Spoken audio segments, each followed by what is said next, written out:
Bonjour à toi, élève du lycée Martin Nadeau. Donc, comme tu le sais, j'ai mis des plans en ligne concernant un cadre. Et confinement oblige, on ne peut pas se voir au lycée. Donc, tout simplement, j'ai décidé de fabriquer ce cadre chez moi en utilisant mes machines à moi. Donc, bien sûr, je dispose d'un parc machine, bien sûr, beaucoup plus petit que celui du lycée. Hop, je fais un petit tour de mon atelier, perceuse à colonne, hop, ici onglet, et là-bas, hop, on voit mon combiné. Ici à ruban, il n'y a pas de placement de produit, ne vous inquiétez pas. Et bien sûr, sous l'établi, tout l'électroportatif, aspirateur, enfin tout ce qu'il faut pour faire de la menuiserie. Voilà. Donc, moi, mon cadre sera en frêne parce que c'est ce que j'ai en stock. Voilà.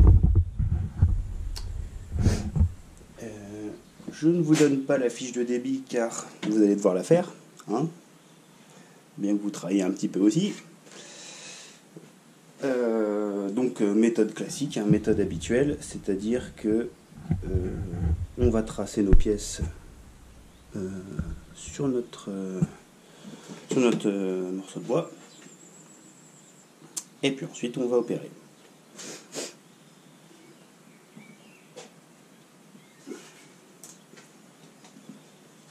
Alors, je répète, on l'a déjà vu en début d'année, mais bon, on répète quand même. Et là, tous les défauts.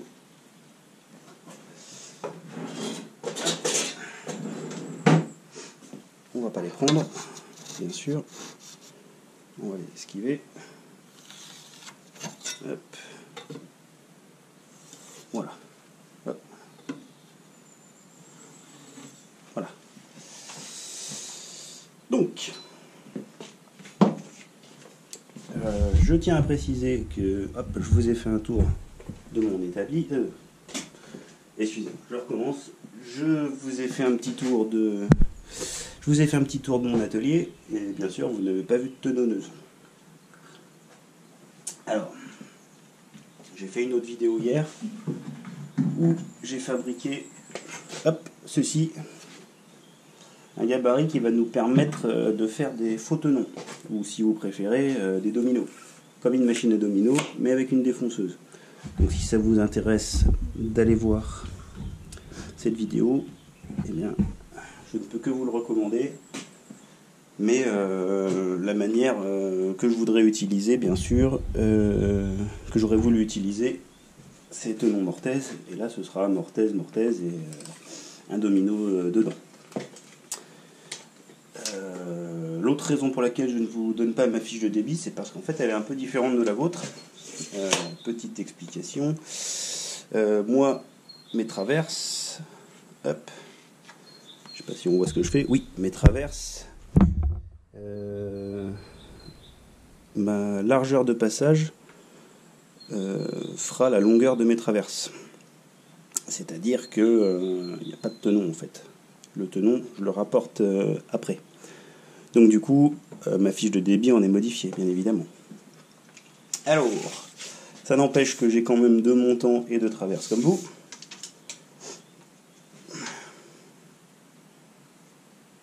Et que là, pour l'instant, on est sur des codes bruts. Donc là, hop.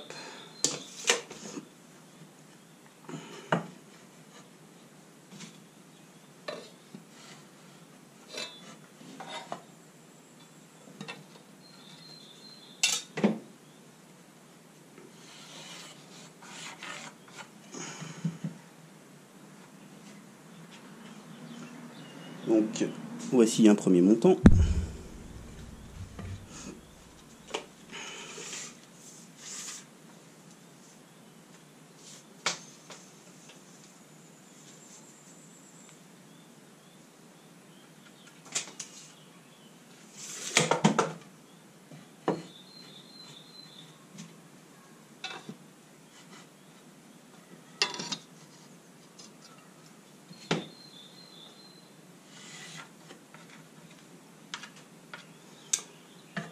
traverse.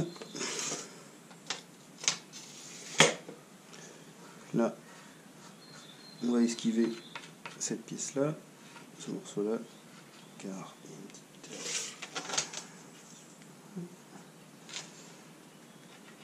Voilà. Hop. Bien. Là, on est bon. Et hop. Ma dernière traverse. Elle devrait passer ici. Oui, elle passe ici. Là, vous voyez, la pièce de bois, elle est fondue. Je ne sais pas si on voit très bien. Hop, je vous montre. Vous voyez, tac. Donc en fait, on évite tout ça pour avoir un beau cadre.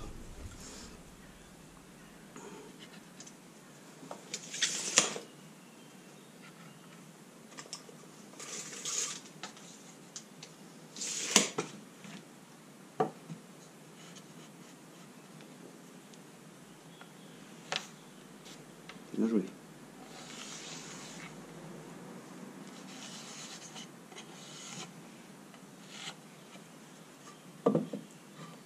Voilà. C'est un tracé grossier, bien sûr, évidemment, car, comme vous le savez, ce sont des codes de pré-débit là que j'ai tracés.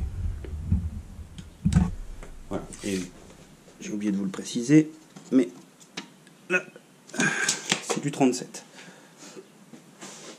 Pour 30 fini, c'est impeccable. Voilà. Donc, eh bien, comme quand on fait au lycée, hein, la même manière d'opérer, hein, pré-débit. Sauf que bien sûr, je n'ai pas de déligneuse, de grosse déligneuse comme on en a une au lycée. C'est donc ma scie à format qui va me servir, bien sûr, à faire cette opération-là. Allez, pré-débit. Donc, petite astuce, quand on n'a pas autant de machines, encore une fois comme au lycée, bien sûr, je vais mettre un petit coup de dégauchisseuse sur le champ de ma pièce, de manière à ce qu'il puisse bien plaquer après contre le guide de ma scie. Donc, je vais vous filmer toute l'étape, que vous voyez qu'au lycée, finalement, on est bien plus confortable. Là, moi, mon combiné, il est monté sur roulette. Voilà. Donc, ce qui me permet de le déplacer dans mon atelier pour pouvoir dégauchir, raboter. Mais je me sers plus d'elle maintenant pour raboter. J'ai une raboteuse qui est indépendante.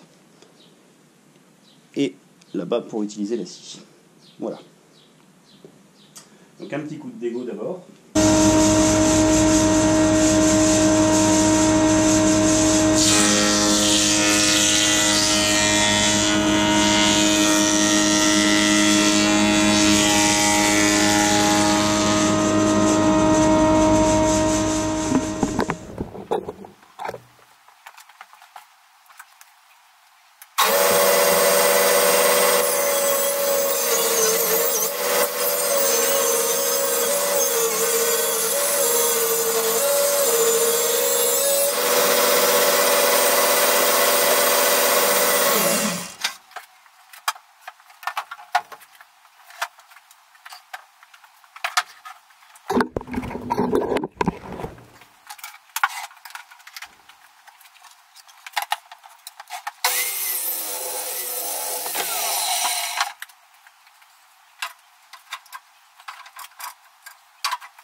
bien sûr, nous allons dégauchir nos 4 pièces, une face un champ. Donc je m'assure que mon guide est bien perpendiculaire à mes tables, ce qui est le cas. Petit point sécurité sur ma machine. Donc comme vous pouvez le voir, ce combiné, enfin le voir ou pas le voir, je ne sais pas si ça se voit, mais enfin bon, ce combiné, il est plus vieux que moi. D'accord, donc il date des années 80.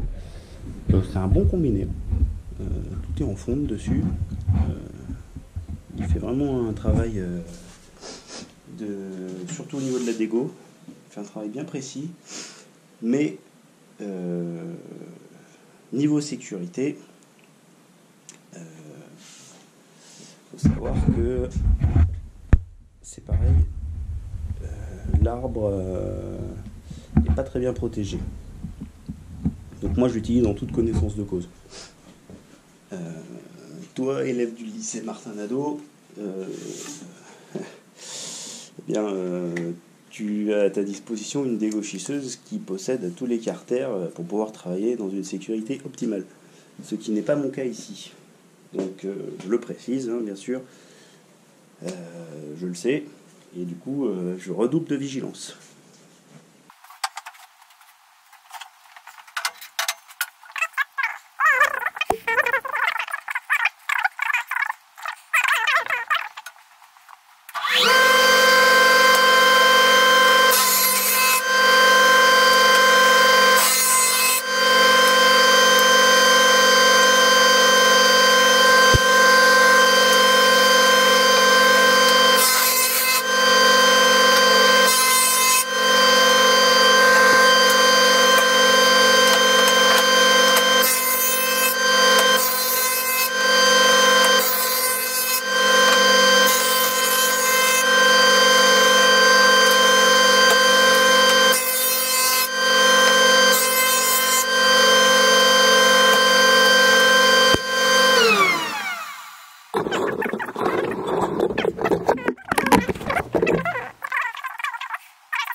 Voilà.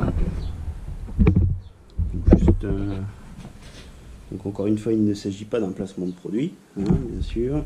La marque, d'autres marques sont très bien. Donc la petite différence, vous allez me dire c'est un peu archaïque, mais en fait ça fonctionne très bien aussi. Vous avez une commande, en fait, vous appuyez sur un bouton, c'est un bouton qu'on tourne.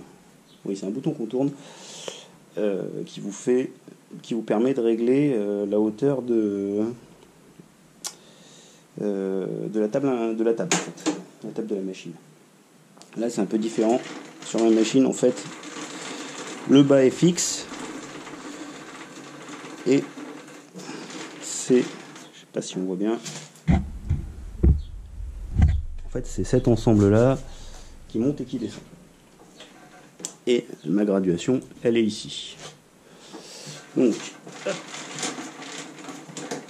Je vais régler un tout petit peu plus bas que la largeur des pièces. Tac. Donc on verrouille. Hop. Et il ne reste plus qu'à usiner.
peut-être remarqué un truc pas conventionnel, mais je vais vous expliquer pourquoi. J'ai raboté la face qui n'était pas dégauchée. D'accord ?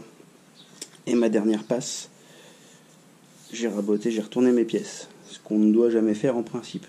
Mais les fers de cette machine est récente. Les fers sont tout neufs. Donc si vous voulez, une passe sur ce fer, avec ces fers je veux dire, nous permet quasiment une pièce finie, même pas besoin de la poncer en fait. Voilà la raison pour laquelle. Et on fera la même chose avec cette face là. Donc on va désépaissir.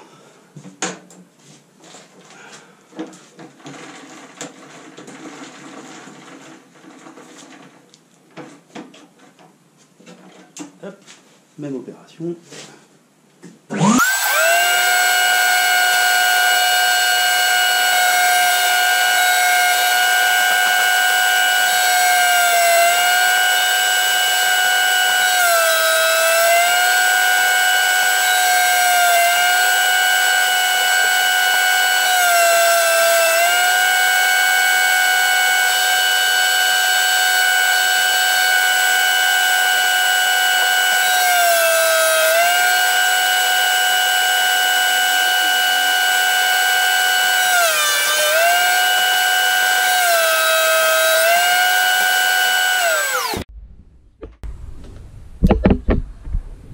Voilà, donc nos 4 pièces sont corroyées.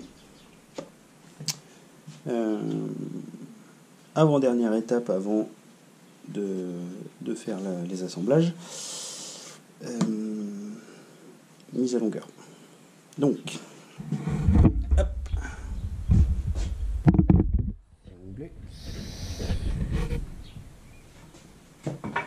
hop, un coup de radial là-dessus. Alors, comme petit rappel. On va faire un petit rappel. Excusez-moi, c'est un petit peu décousu. On va faire un petit rappel. Donc là, vous savez qu'on a opéré tac, sur nos 4 faces. Il nous reste les deux bouts à couper pour être sûr que les bouts soient perpendiculaires aux faces. D'accord ? Donc on n'oublie pas bien sûr de couper, hop, on coupe d'un côté et on fait une coupe finie à la bonne cote de l'autre côté. Donc première étape, on coupe un côté sur chaque pièce et ensuite on retourne nos pièces, d'accord, en gardant toujours la même face au-dessus. Et la petite astuce, ça va être de faire une butée qui va nous permettre d'avoir nos 2 traverses à la même cote et nos 2 montants à la même cote. Alors, je rapproche la caméra. Tac.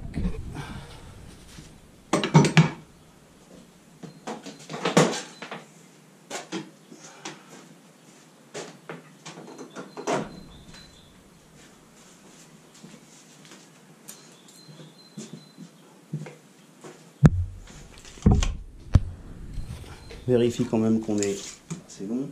Voilà. On est largement assez long. Ok. On va rafraîchir ce côté-là.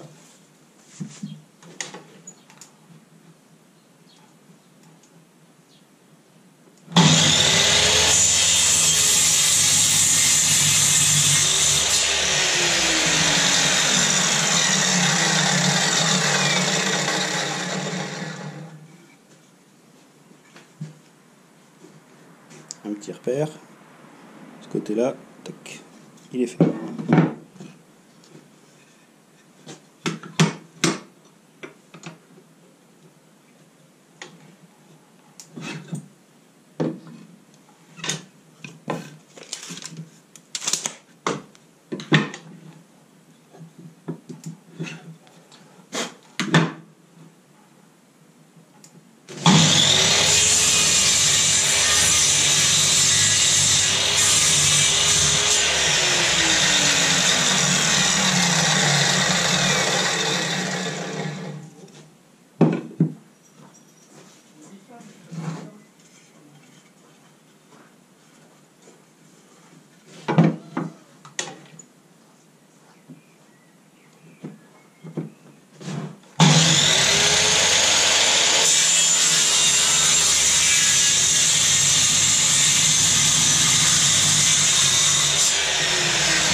Alors, maintenant. Alors, normalement, la machine, vous voyez là, elle est amovible parce qu'elle sert aussi à partir en chantier, au besoin. D'accord ? Cependant, si vous voulez faire cette opération, il faut la fixer. Donc, quand je reviens de chantier, je refixe ma machine sur mon établi. Bon, là, c'est pas fait. Donc, on va le fixer. On va positionner cette pièce de bois-là, qui, vous voyez, est coupée à la même hauteur que la table de la machine. Et on va fixer une butée dessus pour que les pièces soient de la même cote.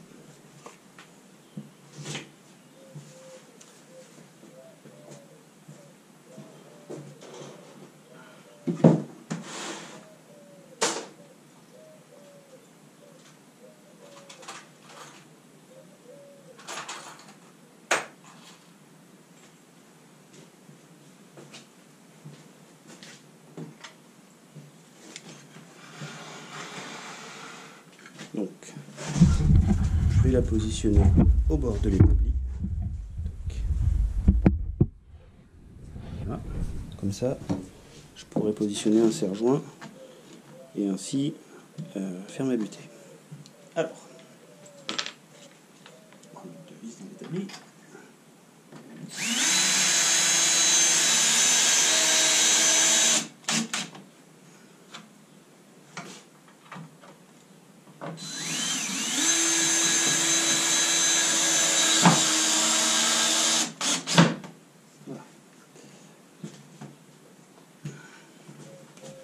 Alors, il y a plusieurs méthodes.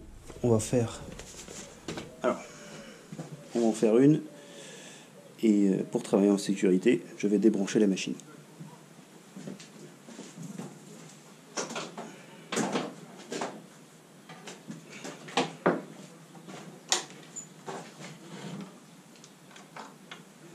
Donc voilà.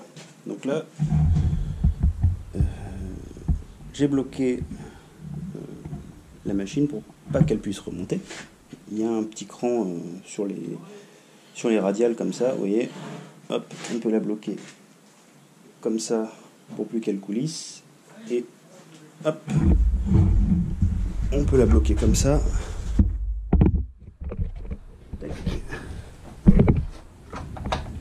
Pour plus qu'elle puisse remonter. Voilà. Donc là, elle est bloquée.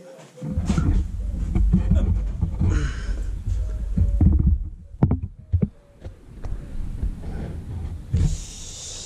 Il ne me reste plus qu'à prendre la cote de manière bien précise, positionner ça de manière à pouvoir poser une butée. Donc on peut se mettre dans ce sens-là, ça fonctionne. Donc là, hop, je prends ma pièce de bois. Tac, je sais que je vais être environ ici.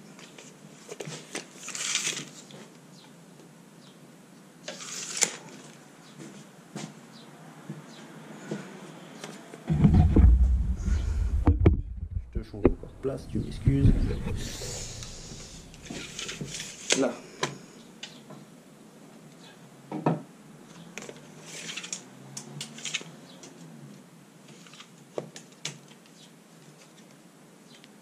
Je trace ma cote finie. 600.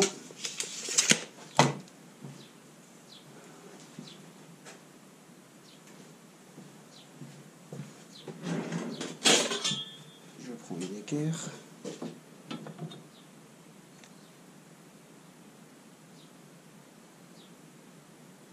Voilà. Je sais que ma butée devrait être sur ce trait-là. D'accord. Là, je vais prendre un serre-joint. Avec une cale.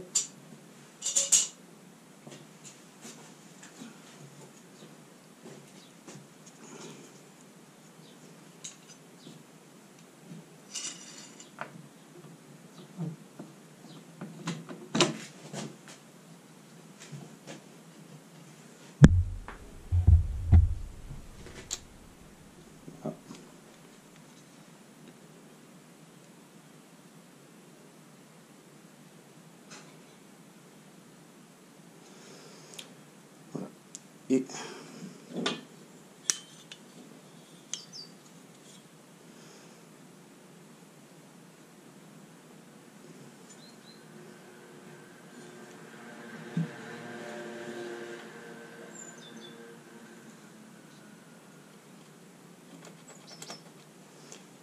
je peux installer ma butée ici.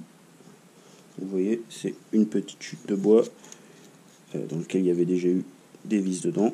Donc ça va être très pratique. Il va simplement suffire de se positionner bien sur mon trait à 600. Donc, vérifier que tout est bien serré et simplement d'envoyer 2 vis dedans.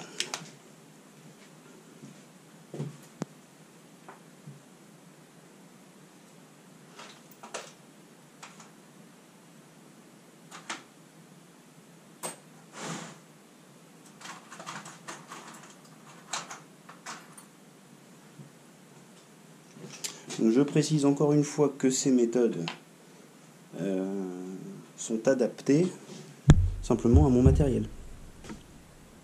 Bien sûr, dans une usine où il y a 80 ouvriers, il est évident que si vous avez 200 montants à usiner en 4 heures, je sais pas, je dis n'importe quoi, toutes ces techniques-là qui fonctionnent très bien, toutes ces techniques qui fonctionnent très bien sont en revanche très chronophages. Donc là, c'est pour fabriquer un cadre, un seul. Si jamais j'avais 10 cadres à faire, ce qui m'est déjà arrivé, il est bien entendu que je fais un travail en série, c'est-à-dire que je règle ma butée une fois et que je passe tous mes montants, évidemment. Ensuite, je règle ma traverse, je règle ma cote de traverse une fois et je passe toutes mes traverses, évidemment. Mais toujours est-il que cet atelier n'est pas fait pour une cadence industrielle, évidemment. Je le reprécise encore une fois, mais bon, c'est important.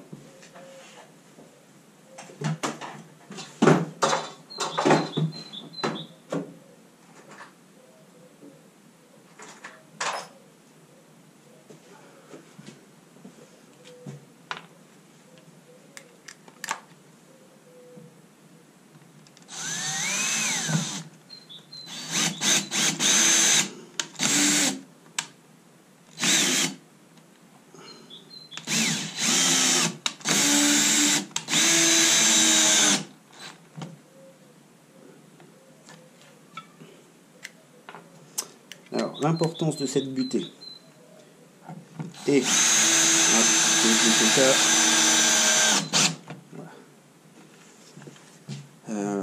l'importance de couper avec cette butée et de ne pas tracer, c'est que mes pièces vont être parfaitement à la même cote. C'est un gros avantage. Si j'aurais pu tout tracer et pas mettre de butée comme ça, mais le 1 ou 2 dixièmes qui aura d'écart parce que les machines ne sont pas évidemment micrométriques ni notre tracé, nous aurait fait 2 pièces différentes. Alors que là, cette méthode-là nous permet d'avoir 2 pièces similaires.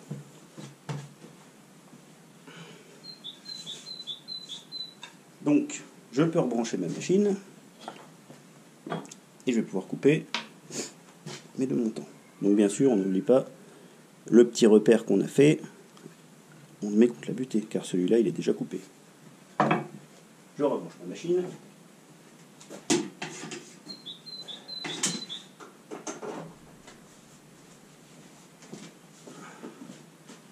Je la déverrouille.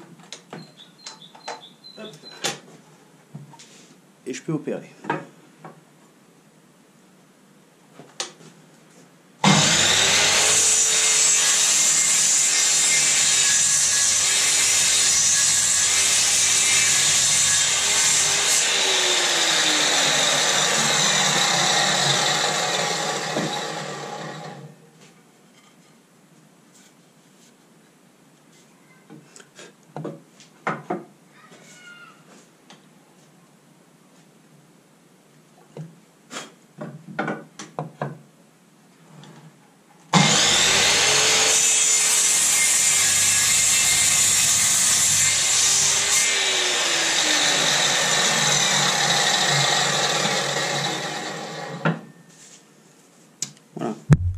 Même procédé bien sûr.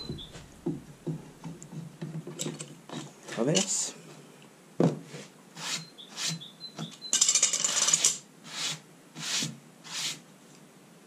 Voilà.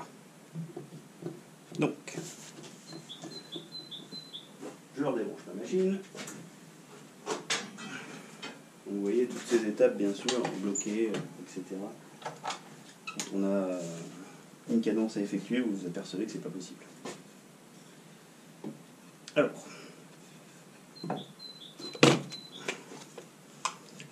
je vous donne pas la cote, n'est-ce pas? Vous devez encore une fois la faire avec votre fiche de débit.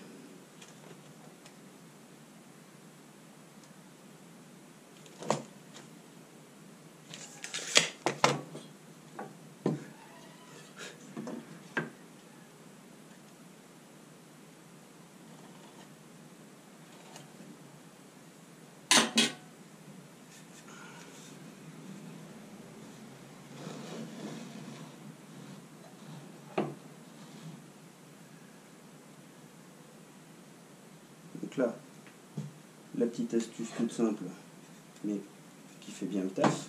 Vous pouvez observer qu'il y a un petit décroché là, qui me permet de glisser ma pièce derrière, de la mettre à champ derrière ma butée. D'accord? Tac. Comme là, vous voyez, je peux superposer mes traits. Je mets cette partie-là contre la lame. Mon trait, je le superpose à ma butée. Tac. Je viens serrer ma pièce.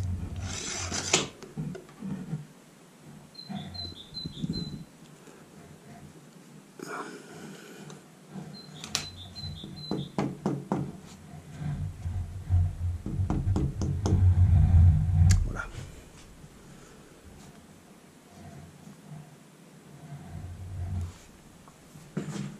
En prenant bien sûr garde à pas se faire avoir.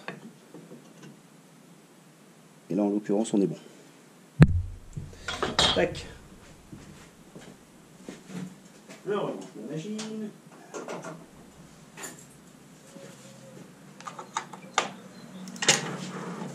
Hop.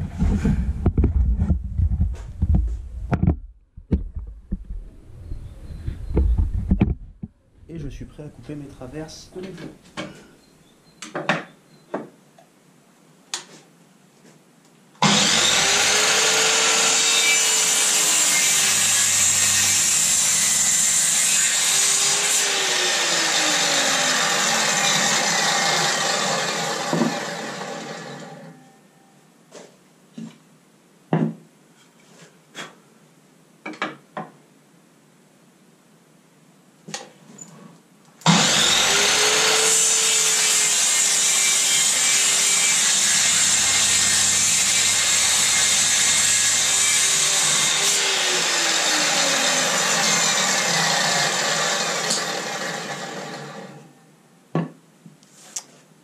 Voilà.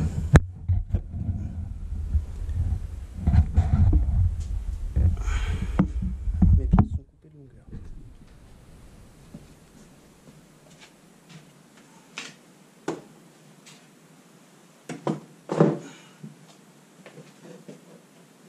Je peux donc maintenant choisir les faces qui me semblent les plus belles. Donc celle-là est plus belle. Je vais choisir celle-là. Celle-là est plus belle. Voilà. Celle-là est clairement plus belle que celle-là. Hop.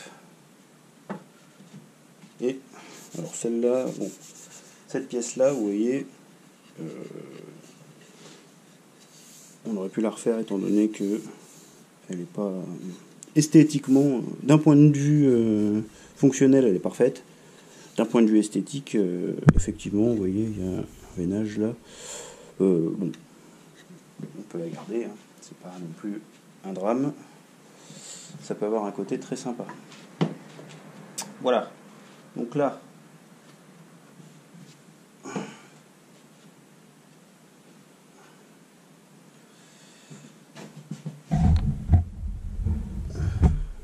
il me reste les assemblages à faire, mais chose très importante avant. Donc les élèves du lycée Martin Nadeau, vous attendez à ce que je vais faire? Non? Petite idée. Les signes d'établissement, les gars. Les gars, mesdames et messieurs, bien sûr. Attention. Les classes sont mixtes.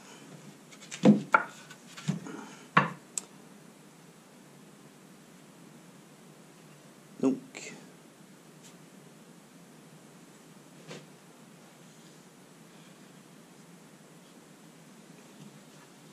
hop. Traverse.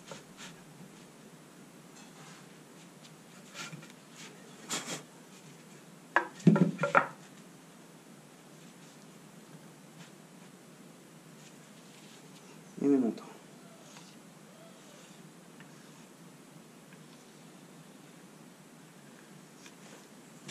Voilà.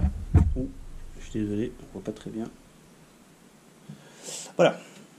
Donc là maintenant, ce qu'il me reste à faire. Donc là, très bien. Ce sont mes tracés pour mes mortaises. Procédé habituel, où vous mettez parfaitement à fleur. Voilà, d'un côté, et là on est très bien.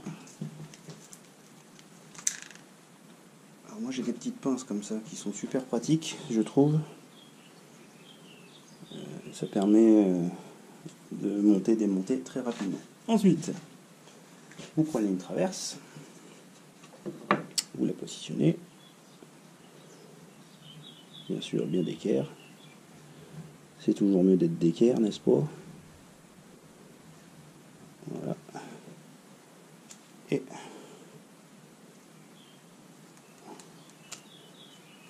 voilà. Vous savez que votre traverse va être là. Hop, même chose en bas.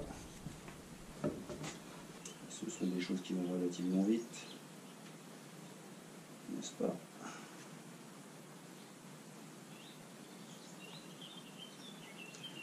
Voilà. Donc, là, ce qui va être important, ça va être de déterminer la longueur de nos tenons. Étant donné, encore une fois, que ce sont des faux tenons, nous avons, et que c'est nous qui les fabriquons, nous avons le luxe de décider. Alors bien sûr, évidemment, je dis ça le luxe, mais en fait, le luxe, ce serait d'avoir une machine à domino, évidemment. Mais nous allons quand même pouvoir déterminer la largeur de notre domino, c'est-à-dire combien d'épaulements on va laisser là. Donc, bien sûr, j'ai ma cote. Je vais laisser 10 mm de chaque côté.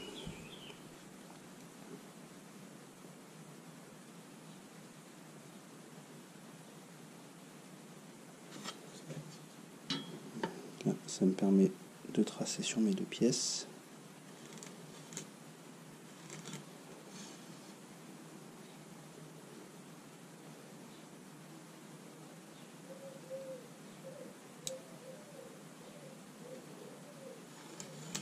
Voilà.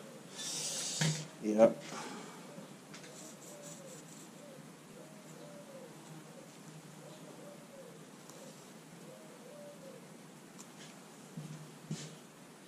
j'aurai mes mortaises.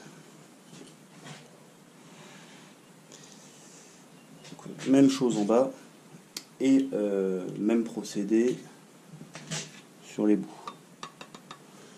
D'accord? Voilà, donc ça on va accélérer un peu. Petite astuce sur les bouts, enfin petite astuce. C'est un grand mot. Vous prenez un serre-joint. Je ne trouve pas mon serre-joint, voilà. Les aléas du direct. Je trouve pas mon serre-joint, un peu la flemme, si tu veux des serre-joints, il y en a plein. Mais je veux mon petit, voilà. J'ai un préféré, c'est comme ça. Et, voilà. Alors, bien sûr, vous mettez un martyr, comme d'hab, pour tracez votre pièce. Là, en l'occurrence, il y a un martyr en dessous, un martyr au-dessus. Comme ça, il n'y a pas d'histoire. Voilà. Vous mettez hop, votre pièce en dehors de l'établi. Comme ça, vous pouvez positionner hop, votre traverse bien à fleur. Hop. Tac. Vous mettez parfaitement sur votre tracé et tout simplement tac, vous venez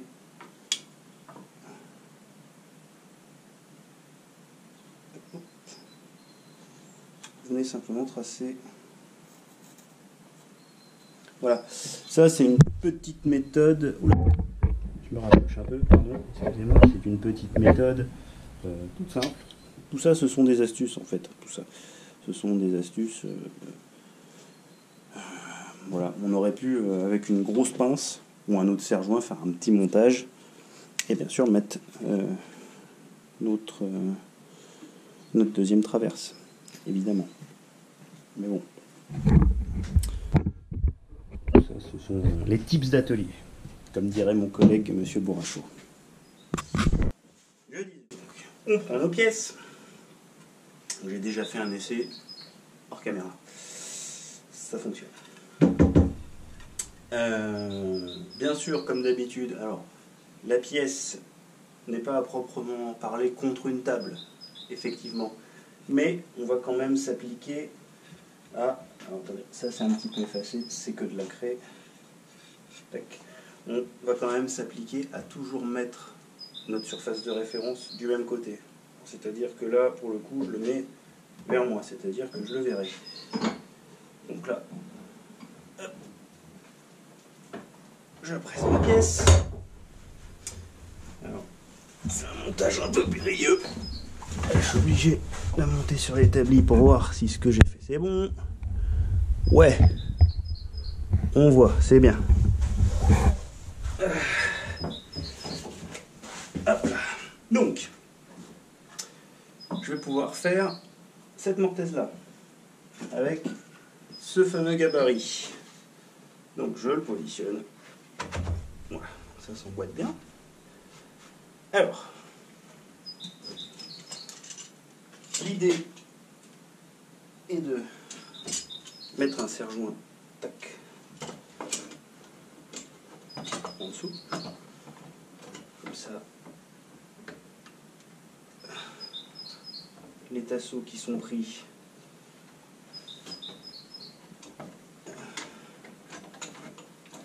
comme ça, je recommence, comme ça ma pièce de bois est bien pressée, bien prise en sandwich entre mes deux tasseaux, et là simplement hop, une pince pour éviter que le gabarit bouge. Là vous voyez, c'est solide, c'est bon. Le casque anti-bruit qui va bien. Et on peut opérer. Je ne l'ai pas précisé ça. J'ai réglé ma machine de manière à ce que la mortaise fasse 25 de profondeur.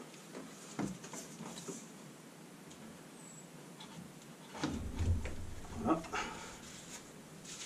Et il n'y a plus que là.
pour les traverses.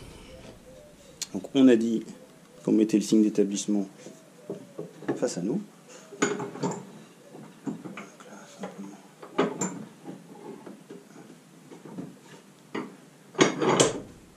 Bien presser la pièce. Voilà.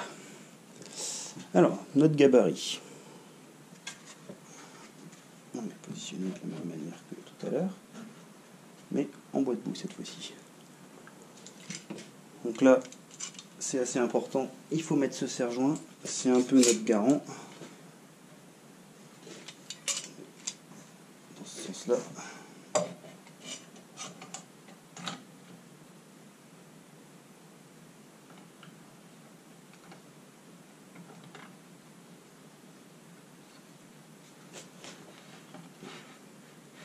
Mais pour éviter que ça bascule justement.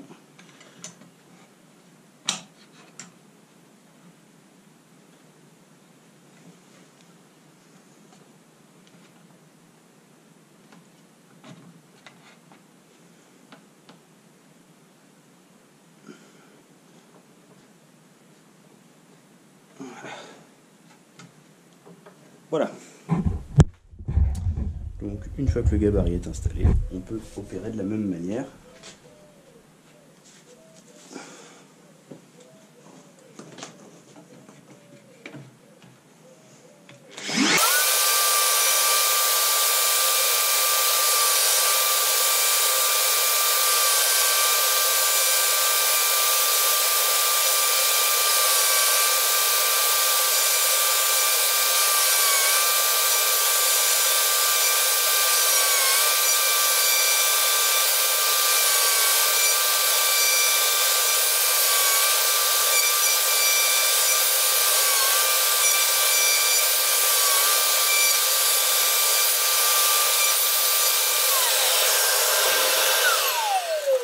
Donc, hors caméra, j'ai courroyé une pièce de bois et je l'ai pris avec 2 serre-joints.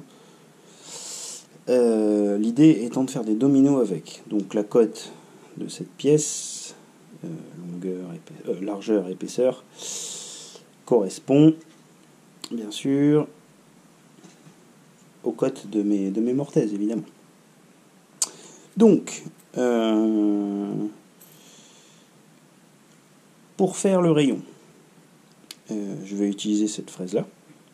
Pour faire le quart de rond, pardon, excusez-moi. Pour faire le quart de rond, je vais utiliser cette fraise là. Donc je vais l'installer sur ma machine et je vais usiner. Bien sûr, il va falloir faire les 4 arêtes. Donc on n'est pas obligé d'aller jusqu'au bout. Et on pourra couper les 2 bouts et ensuite couper nos longueurs. On a largement de quoi faire. Donc voilà comment je vais faire.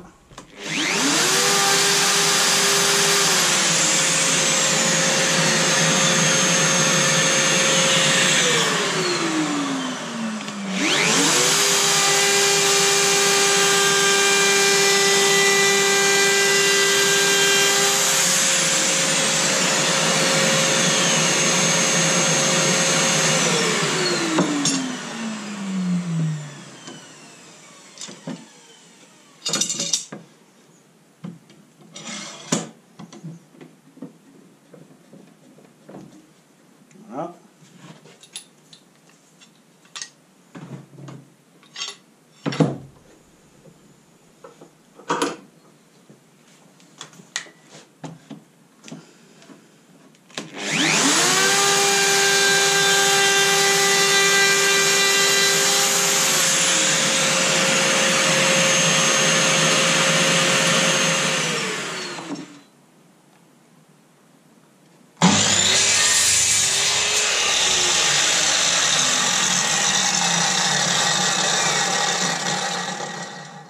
Voilà.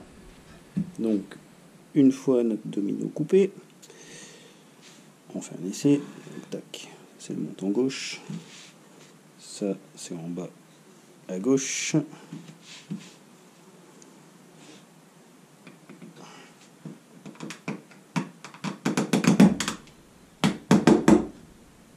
C'est un peu dur à rentrer quand même.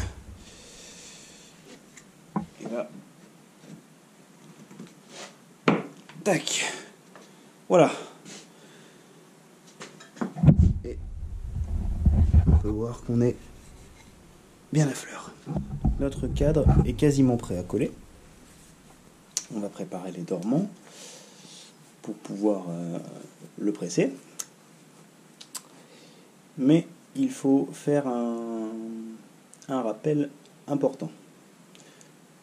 Bien sûr, les ouvrages que nous fabriquons sont destinés à être posés. Donc ça va impliquer qu'il y ait des fixations.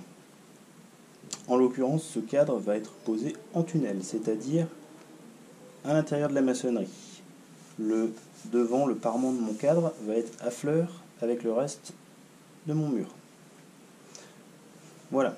Donc ça veut donc dire que il va être fixé dans ces montants. Donc avant de coller, pour pouvoir faire un perçage précis, il va falloir repérer là où on va percer nos trous pour mettre nos futures vis. En l'occurrence, on va choisir des vis dans ce genre-là. C'est-à-dire que une fois qu'elles auront traversé, il y aura suffisamment de filetage pour que ça puisse prendre dans la maçonnerie. Et nous allons utiliser ce genre de chevilles, c'est-à-dire des chevilles en nylon qui vont permettre un excellent maintien. Voilà, donc il faut bien sûr prendre, là, en ce qui concerne la fabrication, le diamètre de notre vis, percer 1,5 mm plus grand et fraiser des deux côtés. Voilà. Ça, c'est la première chose. Et la deuxième chose, avant de coller, il va falloir mettre nos pièces à champ et poncer le champ intérieur de manière à ce que la finition soit faite et que parce que si jamais je colle et qu'après je ponce, quand je vais arriver là, je vais simplement buter dans mes traverses et j'aurai un ponçage moins régulier, moins bien fini devant les traverses, enfin au-dessus des traverses, au-dessus et en dessous. Voilà. Donc les deux dernières opérations, ponçage, perçage d'abord et ponçage. Alors, quand on a une vis et qu'on ne connaît pas sa dimension, eh ben, c'est tout simple.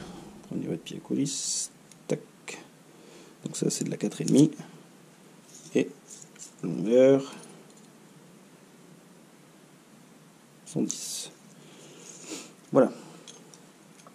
Donc ça veut dire qu'on va percer à 5 et on va fraiser. Voilà. Donc on va faire quelque chose d'assez simple. Ah, dernière précision quant à la pose, mais qui est aussi très importante. Je vais repositionner mon cadre à blanc pour qu'on puisse voir. Bien sûr, avant de fabriquer ce cadre, évidemment, soit le client nous a donné la cote, soit le menuisier a été chez le client et a pris les cotes de la réservation. Alors bien sûr, là, vous avez votre cote finie qui fait 400, d'accord. Le trou dans la maçonnerie fait plus de 400. Il faut garder un jeu périphérique de manière à ce que vous puissiez rentrer votre menuiserie de manière à l'aise entre les murs et que vous puissiez caler au besoin avec du câble. Toujours ces mêmes fameuses cales, il y a plusieurs épaisseurs et vous pouvez caler au besoin. Donc vous calez sous les montants.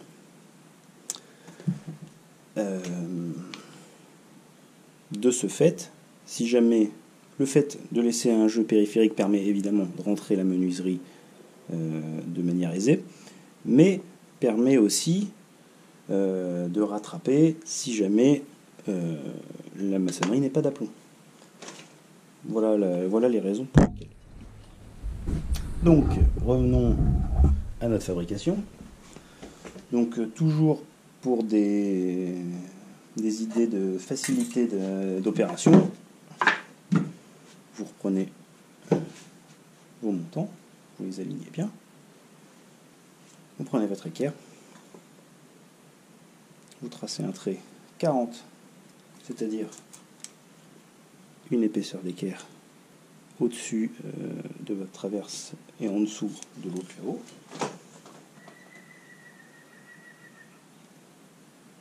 Voilà.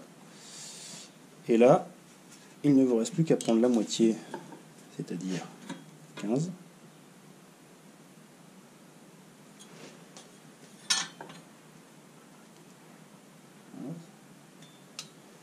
Pareil sur l'autre.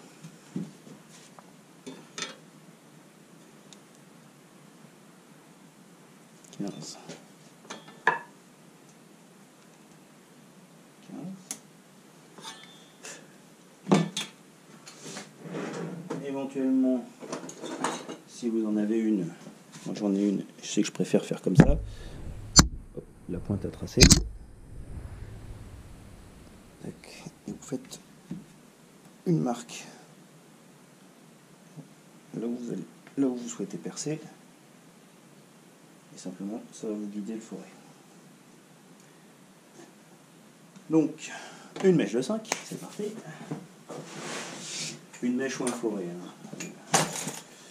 Que ce soit pour le bois ou pour le métal, ça va fonctionner. Donc là, ce sera pour le bois. Vous voyez, elle est pointue au bout, c'est une mèche à bois. Donc j'installe ça sur ma perceuse à colonne. Je vais faire en live pour ranger un peu. Alors, c'est une perceuse à colonne complètement classique. Vous utilisez une clé à mandrin. Vous voyez.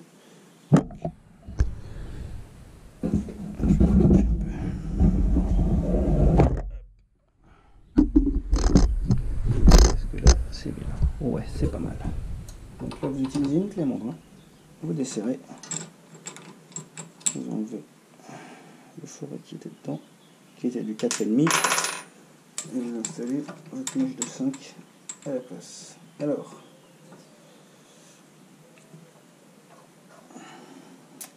il va aussi falloir régler la table de la machine de manière à ce que la pièce puisse passer, parce que là j'ai pas assez d'espace. Et aussi pensez à mettre une épaisseur de martyr en dessous, de manière à ce que lorsque vous allez déboucher, que ça n'éclate pas. Donc,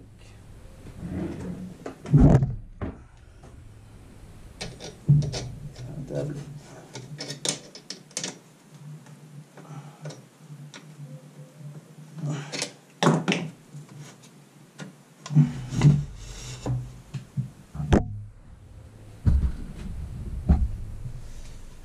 Je prends la pièce.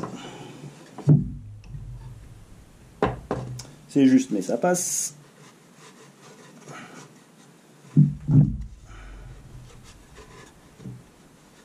Alors bien sûr, moi, sur mon arbre, je n'ai pas de crémaillère. Donc il faut que, en même temps que je souhaite positionner ma hauteur, il faut en même temps que je serre de manière à ce que la table ne redescende pas. Voilà. On branche la machine. Voilà. On n'a plus qu'à percer.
Donc, avec le lit. Et si on dévoile pour la qualité du filmage, n'étant pas caméraman, c'est pas vraiment évident. Mais bon. Alors, là, les deux méthodes sont acceptables. Enfin, en ce que moi j'en juge, bien sûr. Bien sûr, il y a d'autres avis qui vous diront qu'il faudrait mettre la fraise sur la perceuse à colonne et comme ça avoir un fraisage effectivement parfaitement régulier. Mais moi, c'est une mèche étagée, d'accord, et donc je peux me repérer en fonction des étages, tout simplement.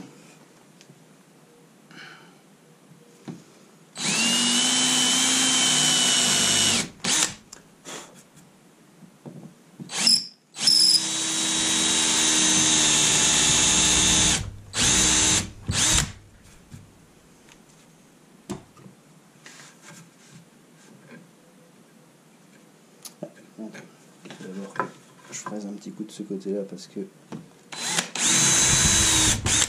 ça n'a pas parfaitement débouché. Je sais pas si on le voit. Vous voyez. Hop, je sais pas si on voit. Vous voyez, c'était vraiment en fin de course. Et bon, ça a débouché, mais pas complètement.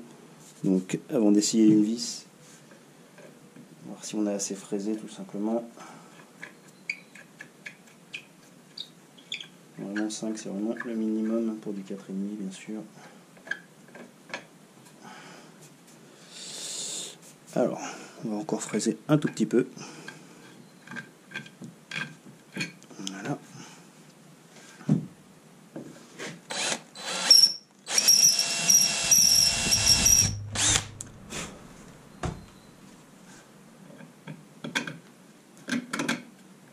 Voilà.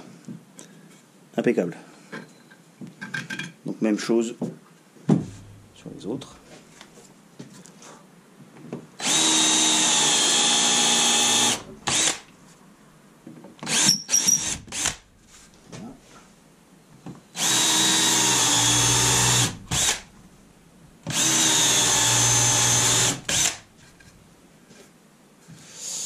Et on n'oublie pas l'autre côté, de manière à ne pas avoir d'éclat.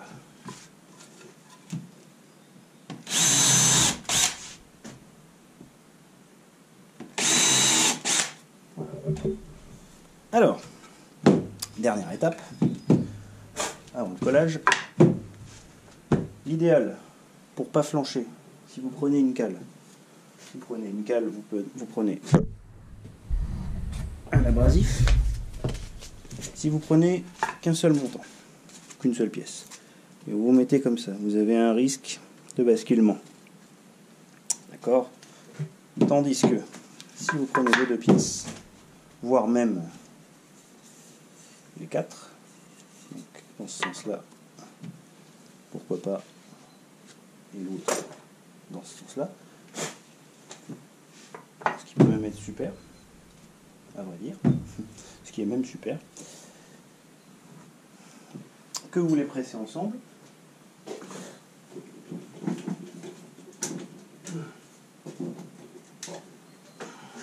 Je sais pas, j'ai pas essayé, non, les pinces ça suffira pas.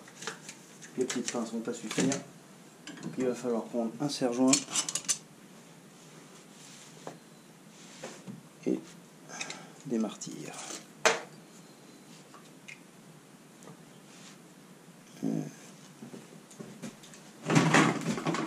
Ça.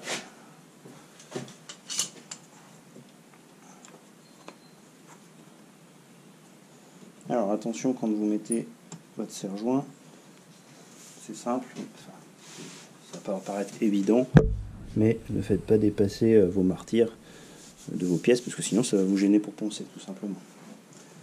Donc là vous avez du coup une surface de ponçage qui est relativement large et qui va vous permettre de pouvoir faire un ponçage bien régulier. Alors moi normalement la manière conventionnelle voudrait que l'on colle un double face ou un coup de néoprène et qu'on prenne une feuille d'abrasif. Là, sur moi, confinement oblige, je n'ai que des disques. Alors ça va très bien. Ce que je fais, c'est que j'enroule autour. Moi, je prends une petite cale en alu, parce que c'est parfaitement droit en fait. Donc bien sûr, une pièce en bois d'Egoshi fonctionne très bien aussi.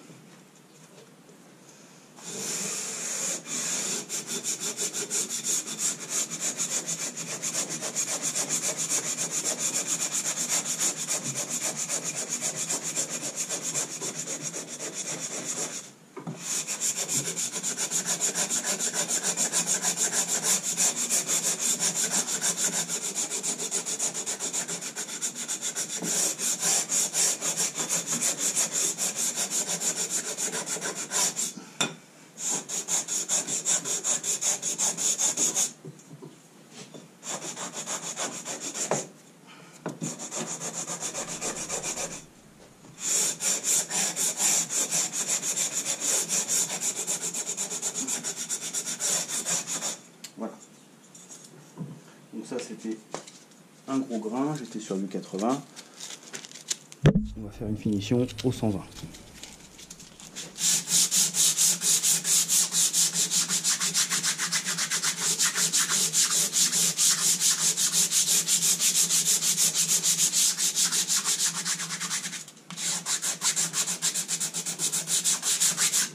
Vous voyez, l'avantage, c'est que je peux bien aller jusqu'au bout de mes traverses et sur mes montants aussi de la même manière.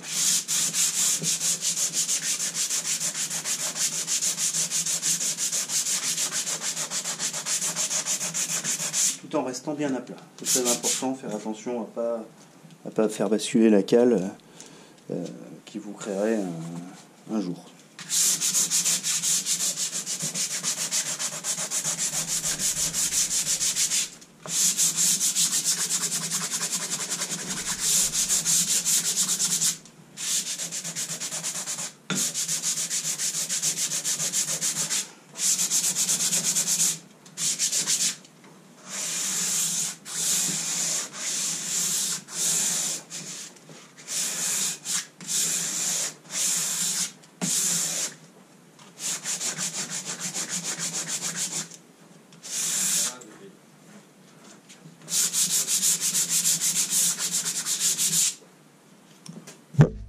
Voilà, c'est prêt à assembler.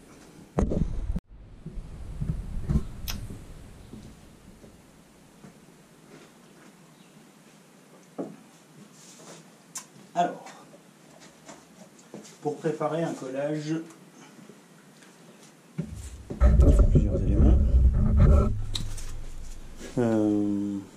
Moi, après, c'est encore une fois mon avis à moi, mais j'aime bien utiliser un chiffon humide pour essuyer la colle, de manière à ce que ça laisse pas de traces. Donc, il vous faut la colle, vos pièces de bois, vos dormants et un peu d'eau.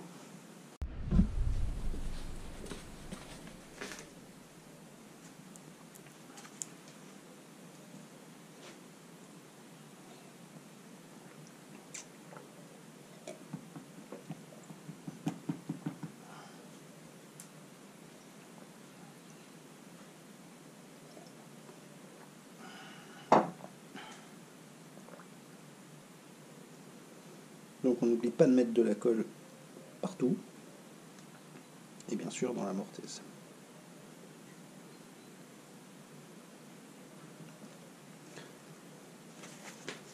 Bon, c'est encore une fois que mon avis, mais je trouve que un collage où la colle elle déborde bien, c'est un collage efficace. C'est le fin du pot.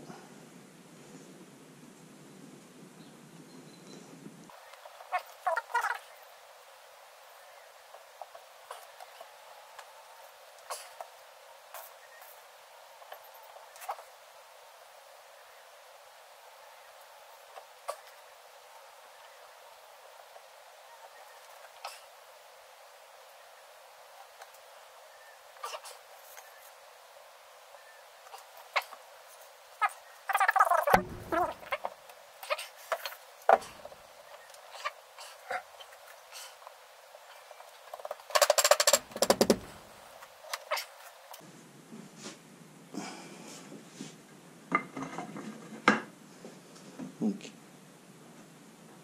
il faut que les dormants serrent bien sûr au niveau des traverses. Voilà. Donc on serre doucement, pas la peine de serrer fort tout de suite.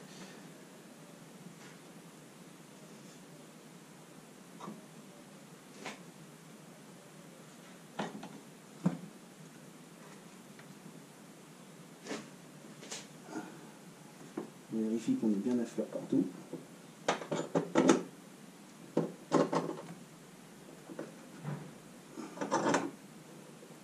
Voilà. Bien à fleur là-haut. On ne verra pas à la caméra, mais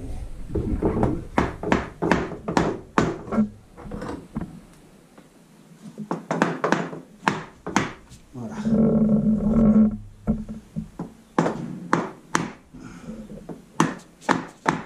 Voilà. Et là en bas, on est bien.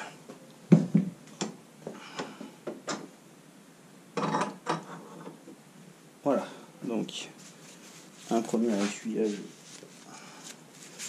pour enlever le plus gros.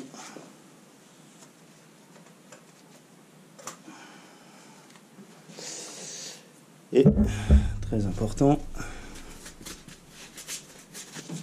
contrôle des diagonales. Alors, on va faire une chose, on va pouvoir la contrôler des deux manières, c'est-à-dire à l'intérieur et à l'extérieur. Je vais m'expliquer.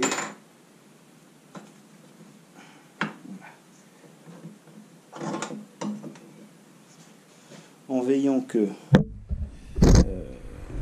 les pièces martyres rentrent un petit peu, que ce soit le cadre qui dépasse, ce qui n'est pas le cas là non plus, mais là je devrais pouvoir quand même voir.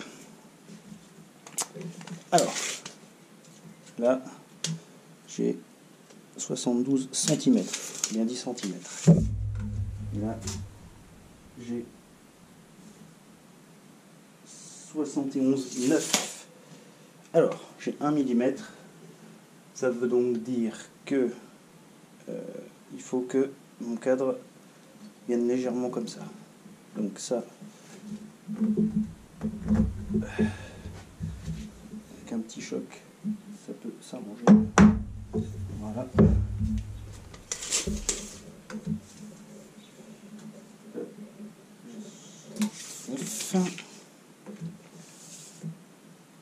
Voilà.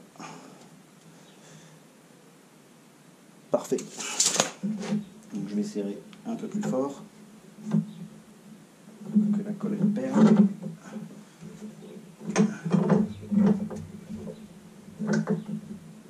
Voilà.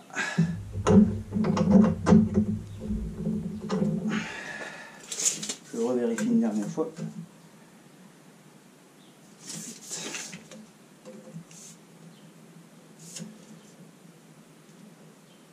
Voilà. J'ai un peu moins d'un demi-millimètre d'écart. Donc c'est impeccable. Dernière étape. Alors bien sûr ça, vous n'êtes pas obligé. Hein. Moi je sais que j'aime bien faire comme ça. En plus avec de l'eau chaude, l'avantage c'est que ça va vite. Pas obligé de mettre une tartine d'eau chaude non plus. Mais gros avantage c'est que vous pouvez tout nettoyer et vous n'aurez plus de nettoyage après. Sauf bien sûr le dessous, mais le dessous c'est la face non vue, et de toute façon on va la poncer. De toute façon on va tout poncer. Mais au moins, ce qui est important, bien nettoyer ici, parce que ici vous avez fini, vous avez déjà poncé. Donc il est hors de question qu'il y ait de la colle qui déborde. Ici c'est vraiment le plus important.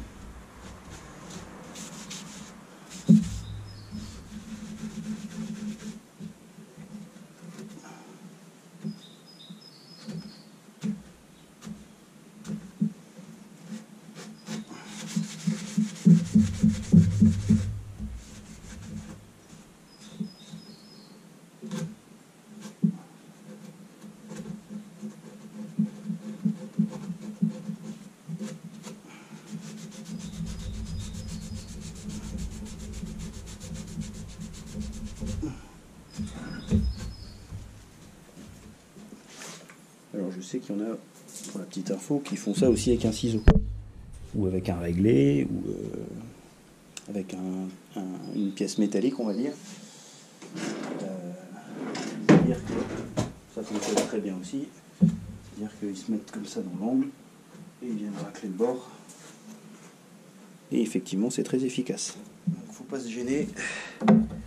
Voilà. Je sais pas si on voit, mais là, c'est nickel. Là aussi. Voilà, parfait. Et là, parfait. Très bien.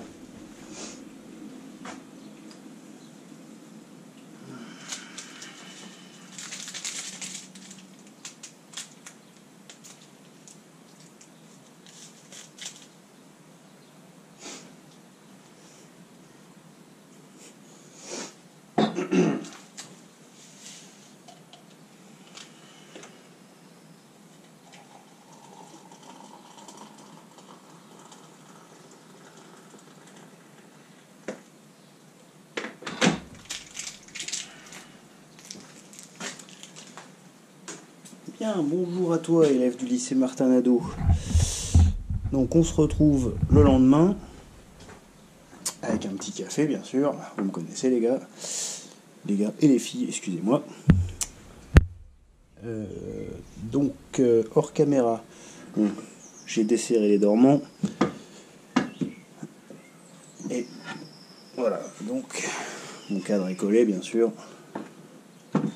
avec quasiment 20 heures de séchage, évidemment.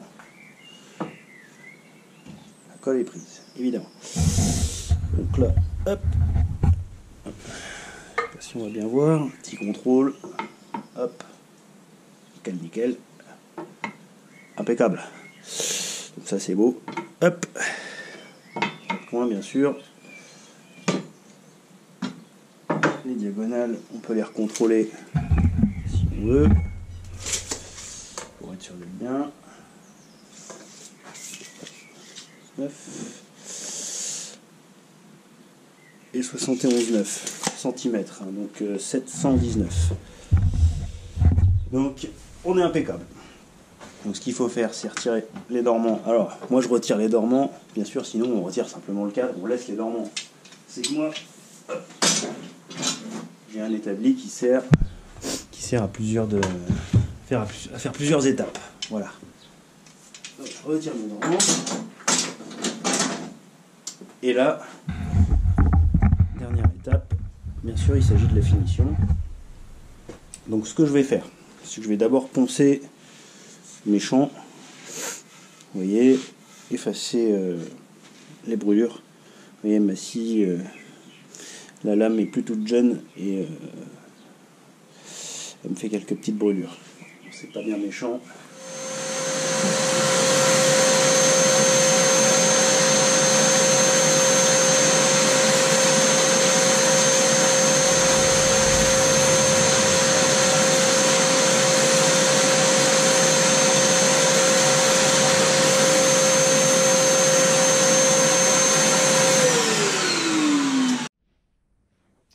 Donc pour ce faire, un disque abrasif, 120, déjà dans un premier temps. Et après, en fonction de la finition à appliquer sur mon ouvrage, eh bien, je monte en grain, en finesse de grain, ou pas. Ça dépend de si on va le vernir, si on va le peindre, ça dépend de ce à quoi c'est destiné.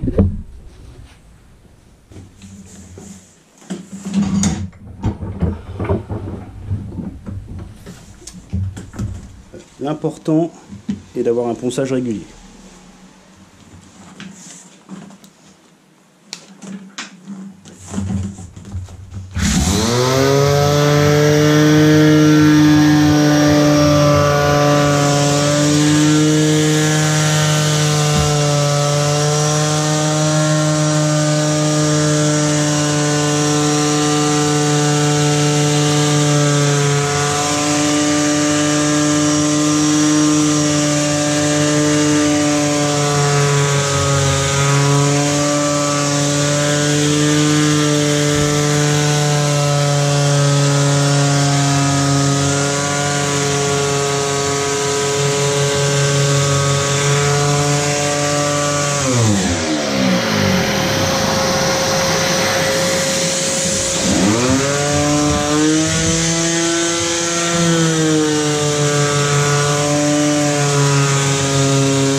petite précision, mais qui a son importance, le côté non vu, c'est le côté qui était contre les dormants. Donc c'est là où la colle elle a coulé. Je ne sais pas si on voit à la caméra. Vous voyez là par exemple, il y a encore une trace de colle. Donc en fait j'insiste ici. Mais quand même il faut faire très attention à ne pas descendre plus dans les coins, de manière à avoir quelque chose qui va rester bien plan. C'est-à-dire que là, et là je suis plan, mais j'ai encore une petite trace de colle, donc je vais encore descendre gentiment, mais en faisant bien attention à ne pas descendre trop, pour ne pas gauchir mon cadre.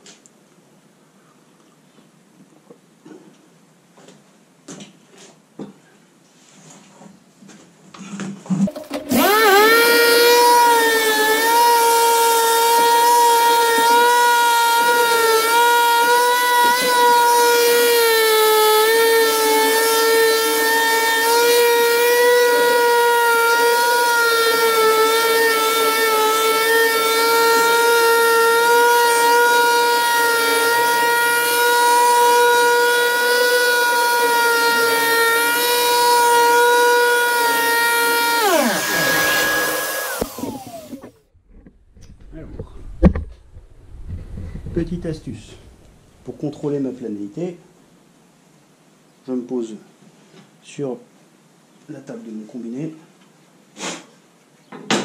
Voilà. Donc là, le cadre, il est bien plan, c'est impeccable. On va donc pouvoir passer à la suite, c'est-à-dire la porte. À très bientôt.